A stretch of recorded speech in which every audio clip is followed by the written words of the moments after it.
Hi, this is Andrew Sears, and I'm going to present this lecture on Redeemer Presbyterian in New York City as a case study in aligning strategy with theological vision to create a movement. So, the basic framework here is borrowing from Tim Keller's Center Church, where he basically explains these concepts. But the idea is that you have what to believe, doctrinal foundation that doesn't change. You have a theological vision that adapts to a particular culture in a moment of history. And then you have to get ministry expression, which is how you do ministry in a community at a point in time. Now, within this course, one of the main frameworks is to use all four quadrants of the Wesleyan quadrilateral. So think about your tradition and history, your experience, reason, and scripture.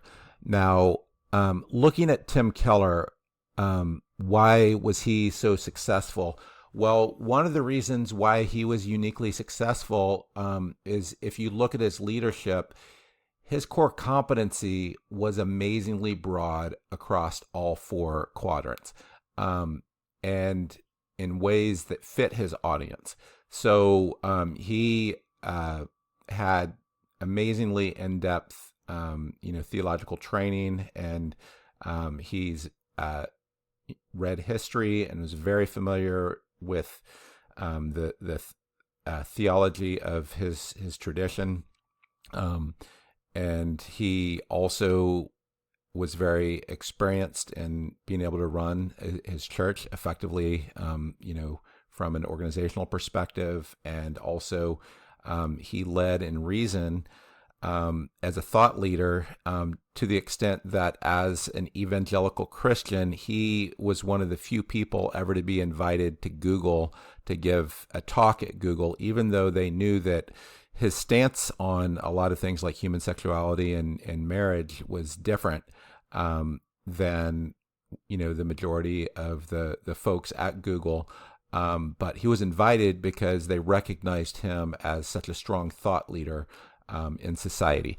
So let me talk more specifically about how he developed, effective practical theology in developing theological vision. So pulling from tradition and history. So the trend was that he identified is that, he calls these urban centers, and they have highly educated professionals in largely and this is my framing of this.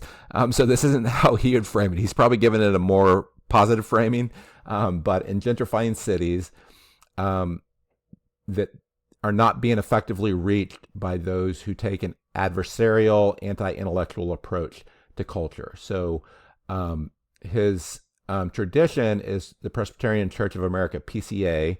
It's conservative theologically, but it's also fairly intellectually sophisticated. So part of what he was doing is saying, we need to be not only intellectually sophisticated, but a lot more intellectually sophisticated to approach this culture.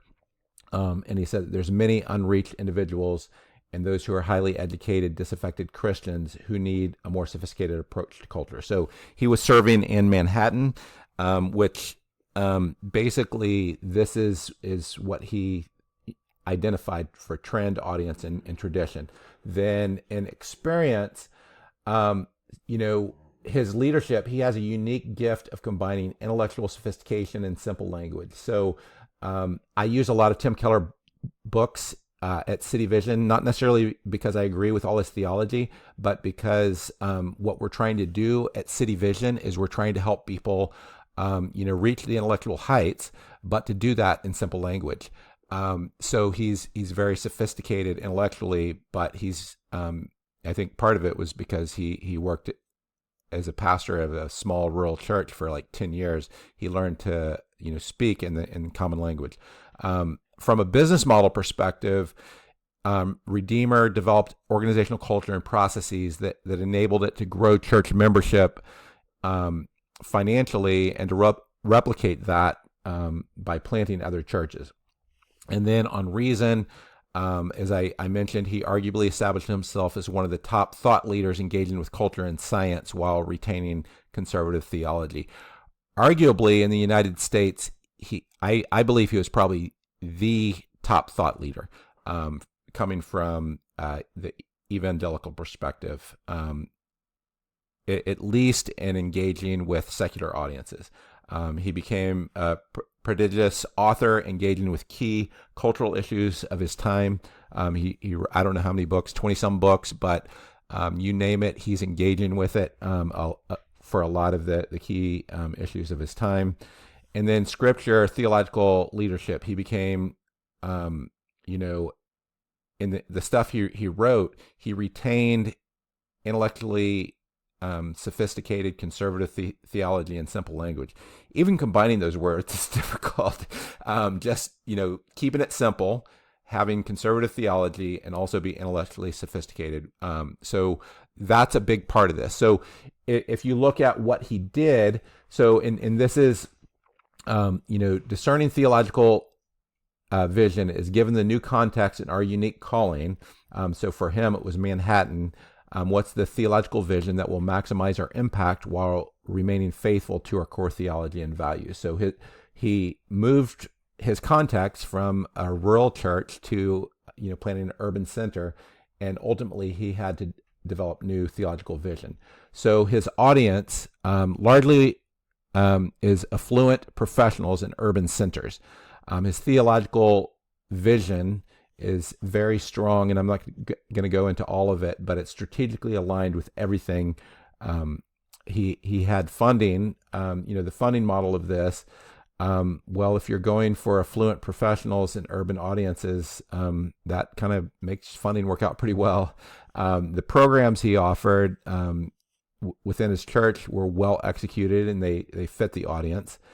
The culture is a flourishing culture and fit the vision and audience. The systems and policies created the structure needed, and the results were flourishing viral growth. So these are all things. So whenever you're trying to get your all this to fit together, if one of these components doesn't work, you're like a car without an alternator, or without an engine, or without a transmission. You have to get all of these components to work. Ultimately, for your organization to thrive. And ultimately, what he was able to do is he was able to move this into a movement. So a new movement happens when someone aligns new theological vision and ministry expression with what God's doing in a particular context in a way that enables it to spread. So he created this city-to-city network, and largely where it's spreading are areas that fit his audience. So the theological vision has to fit an audience. So affluent professionals and urban centers. And so that's largely the context.